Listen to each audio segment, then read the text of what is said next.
There was a period in my life where I would wake up every single Monday and just sigh. Not a little sigh, a full body soul leaving the building. Why is this my life sigh? I would lie there staring at the ceiling, doing this mental calculation of how many more Mondays I had to survive before the weekend.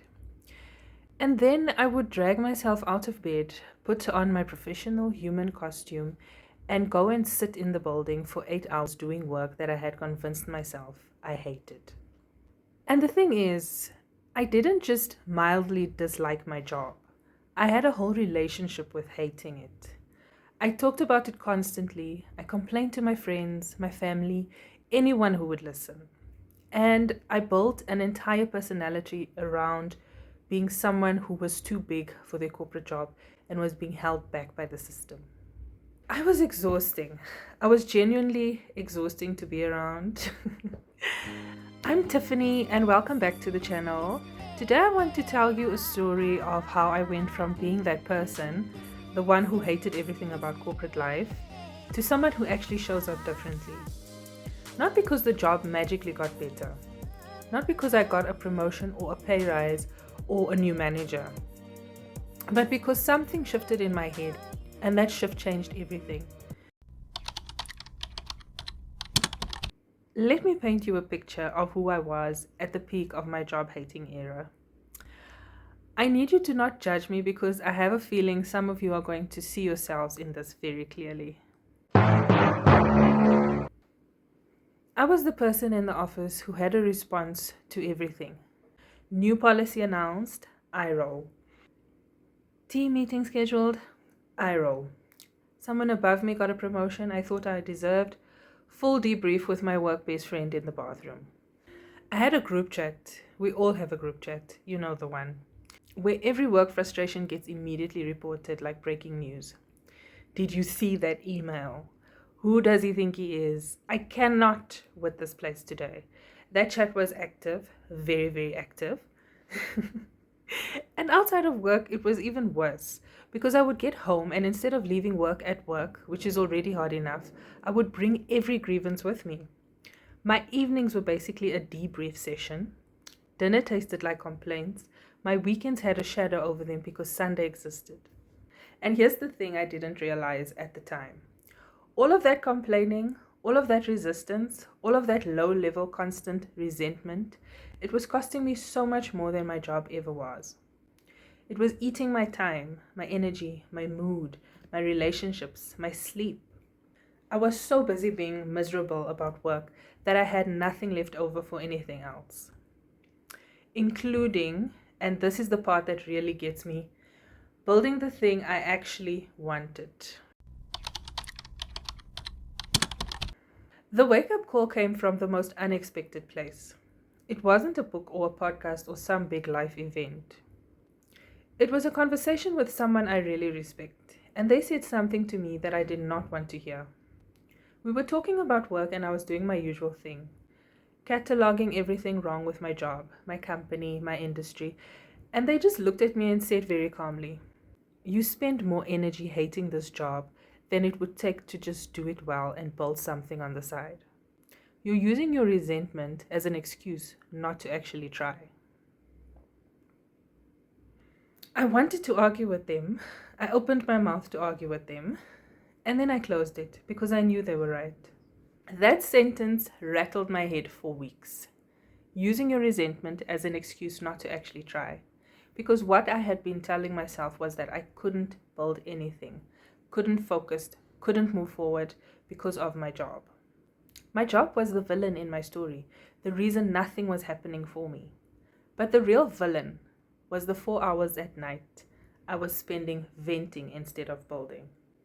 Was the mental energy I was directing at things I couldn't control instead of things I could. Was the identity I had built around being held back, because as long as I was the victim of my circumstances, I didn't have to take responsibility for changing them. That was the uncomfortable to realize, very uncomfortable, but it was also the most freeing thing I had ever admitted to myself. So let me tell you what actually shifted. I don't want this to be one of those videos that identifies the problem beautifully and then offers you nothing practical. I hate those videos. The first thing I changed was my internal narrative about what this job actually is.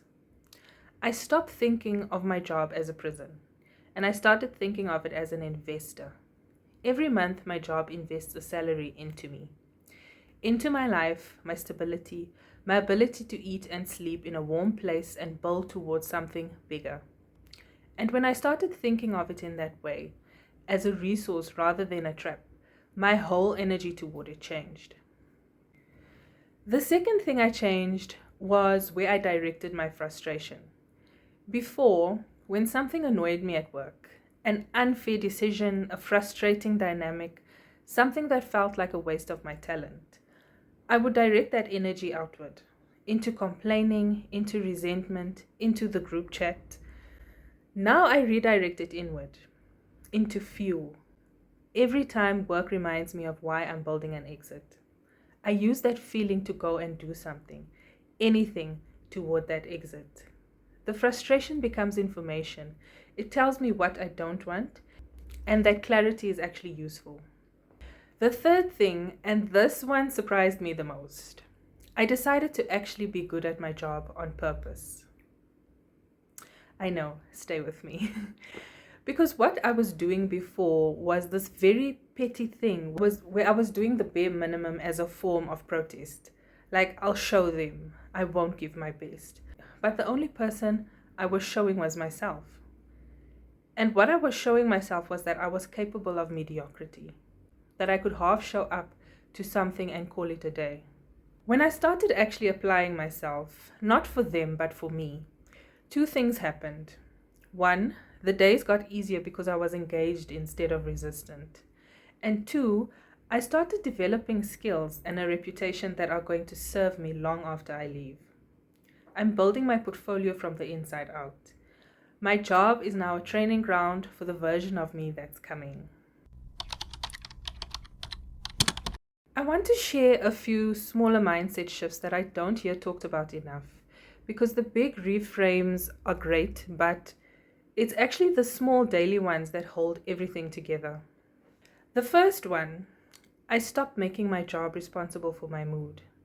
This sounds obvious, but it is genuinely hard to practice.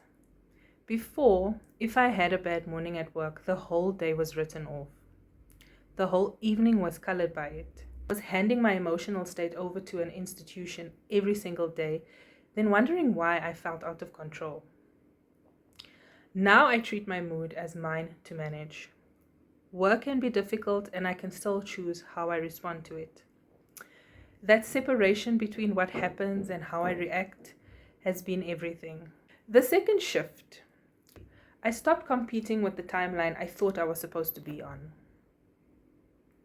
There was this voice in my head that said, you should be further along by now. That by this age, at this point in my career, something should have broken open for me already. And that voice made me bitter about where I was. But here's what I know now. I'm not behind. I am in preparation. Everything I'm doing right now, including this job I used to hate, is preparing me for what's next. And when I start trusting the timing of my own story, the resentment lost most of its power. And the third shift, I stopped outsourcing my sense of purpose to my job title. I used to want my job to make me feel meaningful, to make me feel seen and valued, and like I was contributing something important. And when it didn't deliver that consistently, I took it personally. But purpose is not a job's responsibility to provide. Purpose is something I bring with me. I can find meaning in a conversation I had with a colleague, in a problem I solved well, in showing up with integrity even when nobody is watching. Purpose is portable, and the moment I stopped waiting for my job to hand it to me, I started finding it everywhere. So here's what actually happened when I stopped hating my job. Because I want to be honest that the results were not what I expected. I expected to feel neutral, like fine, I've made peace with it, moving on. But what actually happened was more than that. I had more energy, genuine, real energy, because I wasn't spending it fighting something I couldn't immediately change. That energy went somewhere else, into this channel, into my side projects, into the people I love, into actually resting when I rested. My mornings got easier, not because anything about the job changed, but because I stopped dreading it. I started arriving at work as myself, not as a version of myself performing reluctant compliance. That is a completely different experience. And perhaps most unexpectedly, things at work actually got better. Not because I became a pushover, not because I stopped having opinions or stopped noticing what was wrong, but because I was showing up differently and people responded to that. Opportunities started appearing that weren't there before. Conversations opened up. My experience of the same environment genuinely improved because I changed my relationship with it. The job didn't change, I did. And that was the whole point. I want to be clear about something before I go. This video is not me telling you to be happy about everything. It's not me telling you to stop wanting more. It's definitely not me telling you that your frustrations aren't valid. They are. What I'm telling you is this.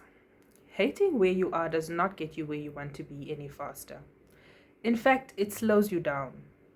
It keeps you stuck in the emotion of the problem instead of the energy of the solution. Your job right now is not your destination. It is your vehicle. And if it's not the car you would have chosen, you can still drive it well. Fill it with fuel and use it to get somewhere worth going. That's what I'm doing. And it made all the difference. If this resonated with you, drop a comment. Tell me where you are with your job right now. Tell me if you're in the hating era or if you found your peace. I want to hear everything. Subscribe if you haven't already.